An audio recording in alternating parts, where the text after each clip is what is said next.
आज की मुरली 31 अगस्त 23 की। मीठे बच्चे अपनी स्थिति साक्षी तथा हर्षित रखने के लिए स्मृति में रहे कि हर आत्मा का अपना अपना पाठ है। बनी बनाई बन रही। बाबा कहते जो बनी हुई है वही बन रही है। साक्षी और हमेशा हर्षित कैसे रहेंगे जब हर आत्मा के पाठ को स्मृति में रखें कि उनका कभी न कभी ऐसा पाठ बना है।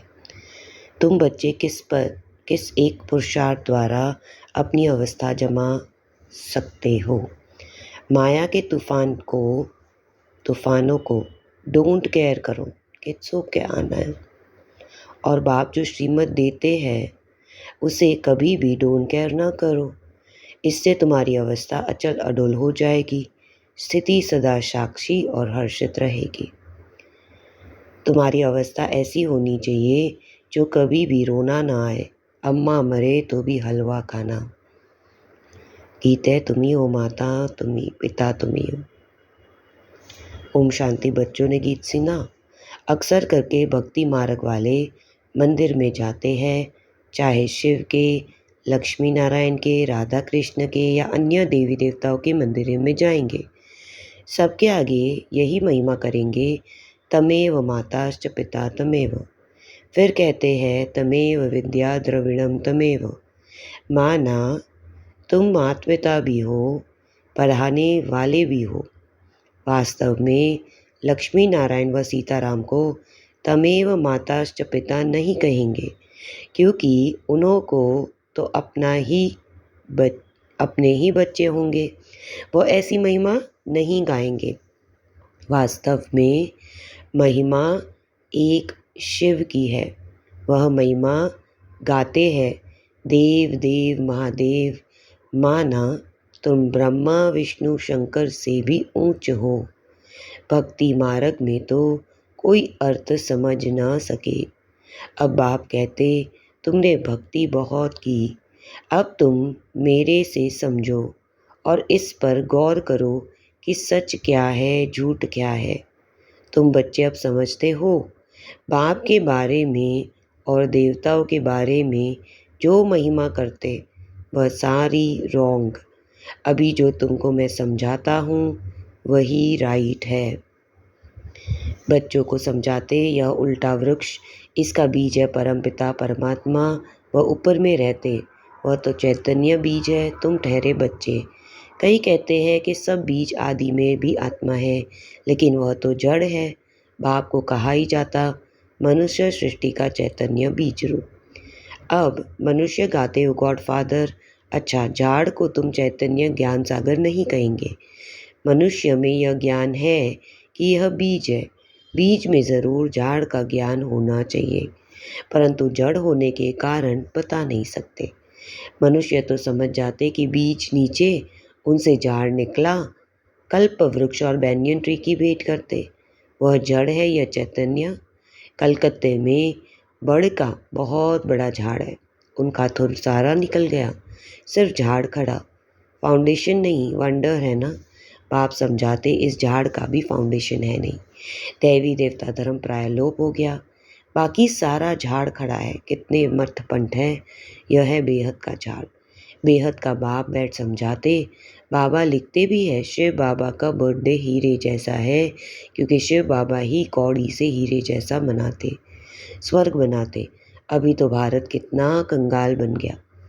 मनुष्य हम सो हम कहते, परंतु समझते कुछ नहीं।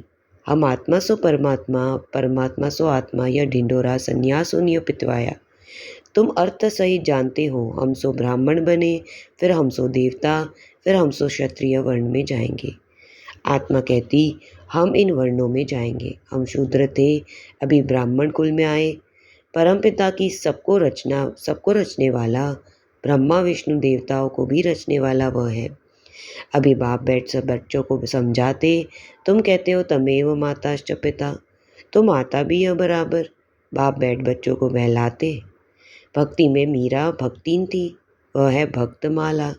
ज्ञानमाला भी है। ज्ञानमाला का नाम है रुद्रमाला। रावणमाला नहीं कहेंगे। रावण की भक्ति तो नहीं करते। राम माला। भल अभी रावण राज्य है, परंतु रावण की माला नहीं होती। भक्त माला होती, असुर की माला तो नहीं होती। भक्त शिरोमणि में एक तो मीरा है, उनको श्री कृष्ण का साक्षात्कार होता था। लोक लाज सारी खोई थी। सेकंड नंबर में शिरोमणि भक्त कौन था? नारद। हाँ, उनका गायन है, दृष्टांत दिया है। यह तो सब बातें बैठ बनाई, रियल नहीं है। बाप कहते मेल फीमेल सब सीताएं, सब रावण की शोक वाटिका में। लंका की बात नहीं, भारत की बात है। एक ही बाप सर्व का सदगति दाता, वह एक न हो तो भारत कुछ काम का नहीं। सबसे जास्ती पतित और सबसे जास्ती पावन भारत ही बनता। भारत ही सबसे बड़ा तीर्थ है। भल अपने अपने पैगंबरों के तीर्थों पर जाते, परंतु सबका सदगति दाता एक बाप है। भारत ही अविनाशी खंड। बाप कहते मैं यहाँ आकर भारत को जीवन मुक्ति देता, बाकी सबको मुक्ति देता हूँ। सबका सदगति दाता मैं हूँ। सचखंड स्थापन करने वाला बाप एक ही है। सचखंड में राज्य करने के लिए बच्चों को लायक बनाते, खुद राज्य नहीं करते। बाप बैठ समझाते, मैं कल्प कल्प आता हूँ भारत को सदगति देने, बाकी सबको गति में वापस ले जाता हूँ। हर एक मनुष्य मात्र की जो आत्मा है, हर एक में अविनाशी पाठ भरा हुआ है। इसको कहा जाता बनी बनाई बन रही। समझो किसी का बाप मर गया, उसने जाकर दूसरा जन्म लिया। अब रोने से क्या होगा? साक्षी होकर देखना है। यह ड्रामा है, इसमें रोने की दरकार नहीं। गृहस्थ व्यवहार में तो रहना है। अम्मा मरे तो भी हलवा खाओ, बीबी मरे तो हलवा खाओ। यह उन्हों के लिए जो गृहस्थ में रहते। तुम्हारी अवस्था ऐसी होनी चाहिए जो कुछ भी दुख ना हो। बेहद के बाप को याद करते रहना। इतनी अडोल अवस्था होनी चाहिए जैसे अंगद को रावण हिला नहीं सका। माया है बड़ी ज़बरदस्त, तुम स्थैर्यम रहते हो। माया के कितने भी तूफान लगे, डोंट केयर, घबराना नहीं, फंक नहीं होना, पुरुषार्थ करके अवस्था को जमाना। बातें तो बहुत अच्छी समझाते हो, तुम समझते हो हम पार्वतियाँ हैं। शिव बाबा अमर कथा सुनाते। अमर लोक में है आदि मध्य अंत सुख, इस मृत्यु लोक में तो आदि मध्य अंत दुख ही दुख है। त्योहार आदि सब इस समय के। लक्ष्मी नारायण आदि का त्योहार नहीं। वह क्या सर्विस करते? तुम ब्राह्मण बहुत सर्विस करते हो। देवताओं की आत्मा का सोशल वर्कर नहीं कहेंगे, न जिस्मानी न रूहानी। तुम हो रूहानी जिस्मानी डबल वर्कर। अच्छा, मनुष्य को नोष्टमोहा बनाने में मेहनत लगती क्योंकि उनके पास कोई एम ऑब्जेक्ट नहीं। यहाँ तो तुमको प्राप्ति बहुत है, तो नष्टमोहा होना चाहिए। ए बाप के साथ योग लगाना। बाबा वो उठे बाबा, आपको हमने पूरा जान लिया, आगे तो सिर्फ कहने मात्र गॉड फादर कहते। अभी तो आप आए हो स्वर्ग से स्वर्ग की राजाई देने। यह कलयुग तो कब्रिस्तान होने वाला, इसीलिए हम इसको क्यों याद करें। बाप कहते इस कब्रिस्तान में गृहस्थ व्यवहार में रहते मुझे याद करो। यह तो बहुत सहज है। जैसे भक्ति मार्ग में मनुष्य श्री कृष्ण की पूजा करते, बुद्धि धंधे दोरी में भागती रहती, मन का घोड़ा कहाँ न कहाँ भागता रहता, तवाई से मुआफिक। बाप कहते मैं कि शरीर निर्वाह करते बुद्धि का योग मेरे साथ लगाओ। मेरी याद से तुम्हें बहुत प्राप्ति होगी, और सबसे तो अल्पकाल की प्राप्ति है। कितनी नौथा भक्ति की। अच्छा, फिर क्या हुआ? साक्षात्कार किया बस ना। मुक्ति जीवन मुक्ति तो नहीं मिली। अब आप कहते हैं कि तुम 21 जन्मों के लिए विश्व के मालिक बनते हो। स्वर्ग में गर्भ की महल होता, यहाँ तो गर्भ जेल है। लोग श्री कृष्ण जन्माष्टमी आदि कितना धूमधाम से मनाते। तुम्हें सिर्फ मनाना नहीं, लेकिन सबको समझाना कि श्री कृष्ण का जन्म कब हुआ। श्री कृष्ण अभी कहाँ है तुम जानते हो? अभी श्री कृष्ण पुरी का मालिक बनने के लिए पढ़ रहे हैं। बाप के पास बैठे, बाप का हाथ जोड़े जाते हैं क्या? टीचर पढ़ाते तो क्या उनके हाथ जोड़ना होता है? महिमा करनी होती है। टीचर से तो पढ़ना है। बच्चे बाप को घड़ी घड़ी हाथ जोड़ते हैं क्या?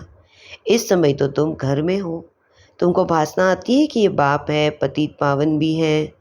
इस समय 5 विकारों का ग्रहण लगने के कारण तुम बिल्कुल ही काले बन गए हो। 5 विकारों ने काला कर दिया। सतयुग में तुम गोरे सुंदर थे, अभी शाम हो। श्री कृष्ण सुंदर था, अभी शाम है। कितनी भारी शाम और सुंदर बना दिया। कंसपुरी कृष्णपुरी बन जाती, कृष्णपुरी फिर कंसपुरी बन जाती। तुम आत्माएं हो ही ब्रह्मांड की रहने वाली।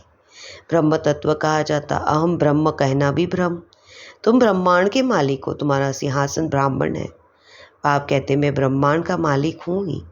तुम आत्माएं कहती हो हमारा देश वास्तव में ब्रह्मांड है, वहाँ तुम्हारी आत्माएं पवित्र है। तुम ब्रह्मांड के मालिक हो, फिर विश्व के मालिक हो, तो मैं तो सिर्फ ब्रह्मांड का हूँ। मुझे इस पुराने तन में आना पड़ता है जिसने पूरे 84 जन्म लिए। बच्चों को मुरली अच्छी तरह 5-6 बार पढ़ना व सुनना चाहिए, तब ही बुद्धि में बैठेगी और खुशी का पारा चढ़ेगा। माया घड़ी घड़ी याद भुला देती, इसमें कोई हट आदि करने की बात नहीं। फुर्सत मिलती बाबा अच्छा बाबा को याद करना है। कछुए मिसल सबसे अच्छा है अमृत वेले का टाइम, उसका असर सारा दिन रहेगा। यह भी बच्चों को समझाया कि पहले खिलाने वाले को दिखाकर फिर खिलाना। शिव बाबा को यज्ञ में खाते हैं तो पहले उनको भोग लगाना पड़ते। यह सब सूक्ष्म वतन में साक्षात्कार होते। ड्रामा में नूंद है, तुमको भोग लगाना है शिव बाबा को, वह तो निराकार है। गाया जाता देवताओं के लिए, उनको ब्रह्म भोजन की आश थी, क्योंकि तुम ब्रह्म भोजन खाकर ब्राह्मण से देवता बनते हो। सूक्ष्म वतन में देवताएं आते, महफिल लगती। यह सब खेल पाले। अच्छा, मीठे मीठे से खिलते बच्चों प्रति माता पिता बाप दादा का याद प्यार गुड मॉर्निंग। रूहानी बाप की रूहानी बच्चों को नमस्ते। हम रूहानी बच्चों की रूहानी बाप को नमस्ते। बुद्धि में पूरी एम ऑब्जेक्ट रख नष्ट मोहा बनना है। इस कब्रिस्तान को भूल बाप को याद करना। रूहानी जिस्मानी सेवा करनी, खिलाने वाले को खिलाकर फिर खिलाना। अमृत वेले का समय अच्छा है, इसलिए उस समय उठकर बाप को याद करना। मुरली 5-6 बार सुननी व पढ़नी ज़रूर है। अलौकिक स्वरूप की स्मृति द्वारा अलौकिक कर्म करने वाले सदा समर्थात्मा भव। ब्राह्मण जीवन अर्थात अलौकिक, हीरे तुल्य अमूल्य जीवन। इस अलौकिक जीवन की स्मृति से व अलौकिक स्वरूप में स्थित रहने से साधारण चलन साधारण कर्म नहीं हो सकता। जो भी कर्म करेगा वह अलौकिक ही होगा, क्योंकि जैसी स्मृति होती है वैसी स्थिति होती है। स्मृति में रहे एक बाप दूसरा ना कोई, तो बाप की स्मृति सदा समर्थ बना देगी। इसीलिए हर कर्म भी श्रेष्ठ अलौकिक होगा। स्लोगन है, स्व उन्नति का यथार्थ चश्मा पहन लो तो सबकी विशेषताएं ही दिखाई देगी। तो बाबा कहते हैं कि कर्म करते वक्त अपने अंदर याद रखें कि हम अलौकिक ब्राह्मण हैं, क्योंकि जैसे ही हम वह अलौकिकता ही रहे तो स्मृति में रहे कि एक बाप दूसरा ना कोई। और स्व उन्नति करनी है तो विशेषता देखनी है, और 5-6 बार मुरली सुननी व पढ़नी है। अमृत वेले उठना है, खाना खिलाकर खिलाना है, खाना है, और नष्ट मोहा बनना है। ओम शांति।